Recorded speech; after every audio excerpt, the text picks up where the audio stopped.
Hey everybody, today's Webmaster video is answering the question, what should we expect in the next few months in terms of SEO for Google? Okay, so first off, we're taping this video in early May of 2013, so I'll give you a little bit of an idea about what to expect as far as what Google is working on in terms of the web spam team. In terms of what you should be working on, we try to make sure that that is pretty constant and uniform. Try to make sure you make a great site that users love, that they'll want to tell their friends about, bookmark, come back to, visit over and over again, all the things that make a site compelling. We try to make sure that if that's your goal, we're aligned with that goal, and therefore, as long as you're working hard for users, we're working hard to try to show your high quality content to users as well. But at the same time, people are always curious about, okay, what should we expect coming down the pipe in terms of what kinds of things Google's working on? One of the reasons that we don't usually talk that much about the kinds of things we're working on is that the plans can change. The timing can change, when we launch things can change. So take this with a grain of salt. This is, as of today, the things that look like they've gotten some approval or that look pretty promising. Okay, with all those kinds of disclaimers, let's talk a little bit about the sort of stuff that we're working on. We're relatively close to deploying the next generation of Penguin. Internally, we call it Penguin 2.0. And again, Penguin is a web spam change that's dedicated to try to find, black hat web spam and try to target and address that. So this one is a little more comprehensive than Penguin, and so than Penguin 1.0, and we expect it to go a little bit deeper and have a little bit more of an impact than the original version of Penguin. We've also been looking at advertorials, that is sort of native advertising and those sorts of things that violate our quality guidelines. So again, if someone pays for coverage or pays for an ad or something like that, those ads should not flow PageRank. We've seen a few sites in the US and around the world that take money and then do link to websites and pass PageRank. And so we'll be looking at some efforts to sort of be a little bit stronger on our enforcement as far as advertorials that violate our quality guidelines. Now, there's nothing wrong inherently with advertorials or native advertising, but they should not flow PageRank, and there should be clear and conspicuous disclosure so that users realize that something is paid, not organic or editorial. It's kind of interesting. We get a lot of great feedback from outside of Google. So for example, there were some people complaining about searches like payday loans on google.co.uk.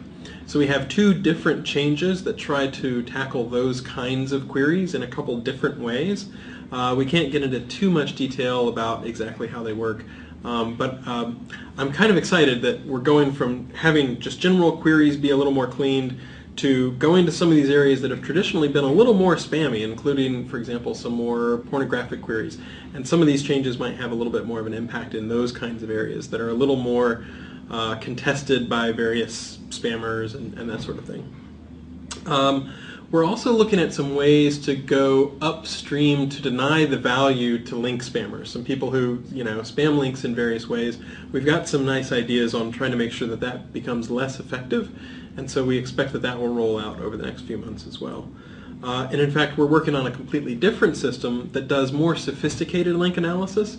We're still in the early days for that, but it's pretty exciting. We've got some data now that we're ready to start munging and see how good it looks, and so we'll see whether that bears fruit or not. We also continue to work on hacked sites in a couple different ways. Number one, trying to detect them better. We hope in the next few months to roll out a next generation of hacked site detection that is even more comprehensive, and also trying to communicate better to webmasters, because sometimes we see confusion between hacked sites and sites that serve up malware, and ideally you'd have a one-stop shop where once someone realizes that they've been hacked, they can go to Webmaster Tools and have some single spot where they could go and get a lot more info to sort of point them in the right way to helpfully clean up those hacked sites. So if you're doing high quality content whenever you're doing SEO, this shouldn't be a big surprise. You shouldn't have to worry about a lot of different changes. If you've been hanging out on a lot of black hat forums and trading, different types of spamming package tips and that sort of stuff, then it might be a more eventful summer for you. But we have also been working on a lot of ways to help regular webmasters. So we're doing a better job of detecting when someone is sort of an authority in a specific space. It could be medical, it could be travel, whatever, and trying to make sure that those rank a little more highly if you're some sort of authority or a site that according to the algorithms, we think might be a little bit more appropriate for users. We've also been looking at Panda and seeing if we can find some additional signals, and we think we've got some to help refine things for the sites that are kind of in the border zone, in the gray area a little bit. And so if we can soften the effect a little bit for those sites that we believe have got some additional signals of quality, then that will help sites that might have previously been affected to some degree by Panda.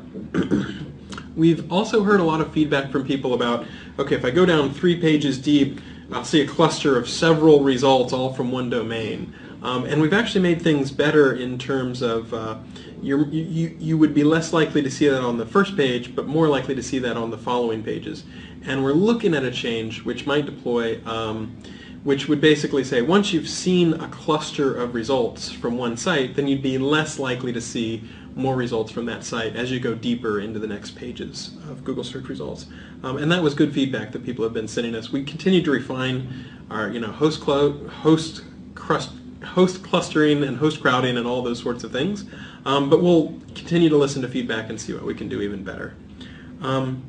And then we're going to keep trying to figure out how we can give more information to webmasters. So I mentioned more information for sites that are hacked and ways that they might be able to do things. We're also going to be looking for ways that we can provide more concrete details, more example URLs that webmasters can use to figure out where to go to diagnose their site. So that's just a rough snapshot of how things look right now. Things can absolutely change and be in flux because we might see new attacks, different types of things. We need to move our resources around. But that's a little bit about what to expect over the next few months in the summer of 2013. I think it's going to be a lot of fun. I'm really excited about a lot of these changes because we do see really good improvements in terms of people who are link spamming or doing various black hat spam would be less likely to show up, I think, by the end of the summer. And at the same time, we've got a lot of nice changes queued up that hopefully will help small, medium businesses and regular webmasters as well. So that's just a very quick idea about what to expect in terms of SEO for the next few months as far as Google.